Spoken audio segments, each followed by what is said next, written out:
السلام علیکم ناظرین، میں ہوں لاہور سے آپ کا ذوالفقار علی، کیمرہ مین مبشر یاسین کے ساتھ۔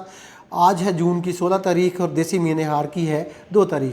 آج کے ویلاگ میں ہم نے 2 اہم ایشوز ڈسکس کرنے ہیں کہ 9 مئی کے واقعات کے بعد پی ٹی آئی کے لیڈرز جن پہ دہشت گردی کے مقدمے بنے، جلاؤ گراؤ کے مقدمے بنے، اعجاز چودھری ہو یا یاسمین راشد، وہ عدالتوں سے بری کیسے ہو رہے ہیں۔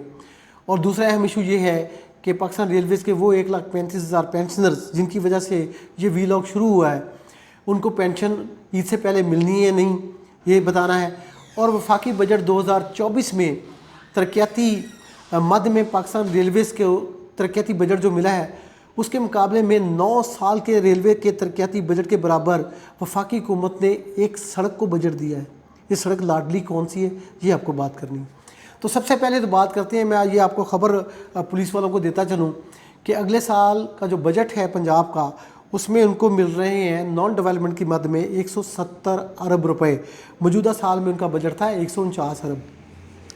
ڈسٹرکٹ پولیس کا جو بجٹ ہے وہ اگلے سال تقریباً 127 ارب روپے کا آئے گا۔ یہ میں آپ کو ایسٹیمیٹڈ فگر بتا رہا ہوں، لیکن جو رواں سال جو 30 جون کو کلوز ہو رہا ہے، یہ اس میں جو ڈسٹرکٹ پولیس کا بجٹ ہے وہ 120 ارب روپے ہے۔ 120 ارب روپے میں سب سے بڑا حصہ لاہور ضلع کا ہے، کیونکہ یہ سب سے بڑا ضلع ہے پاپولیشن وائز بھی اور انفراسٹرکچر وائز بھی۔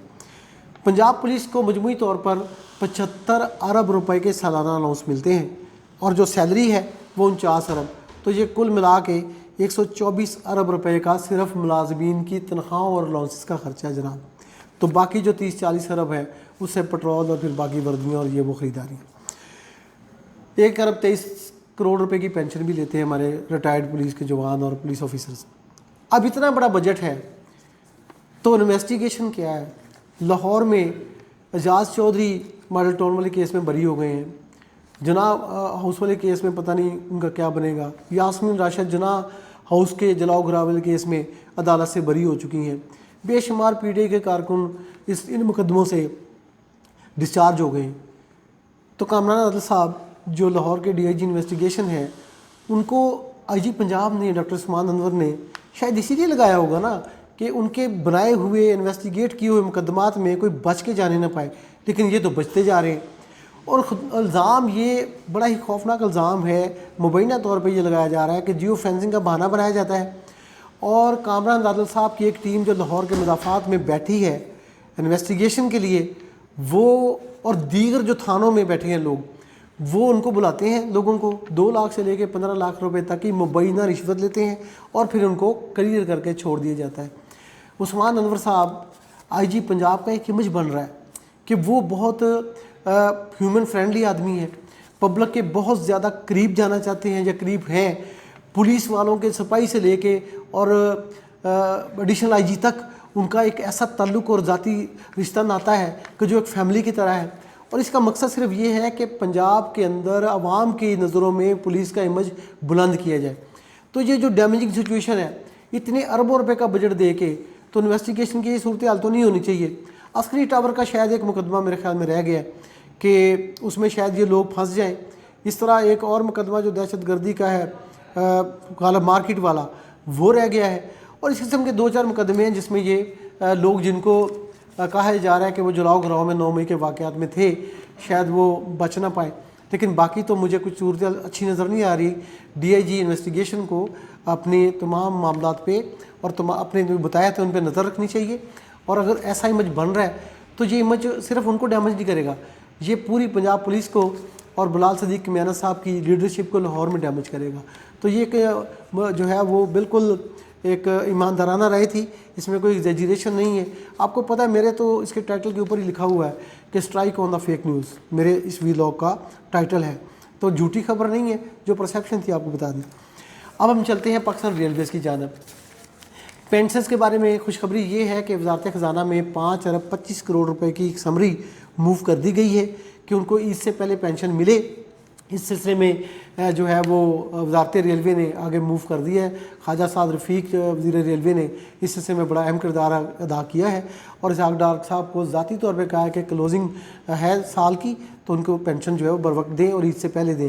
اس طرح تنخواہوں کے لیے بھی ایفرٹس کی جا رہی ہیں کہ عید سے پہلے پاکستان ریلوے کے ملازمین کو تنخواہیں مل جائیں۔ اب ریلوے کے ساتھ جو ہاتھ ہوا ہے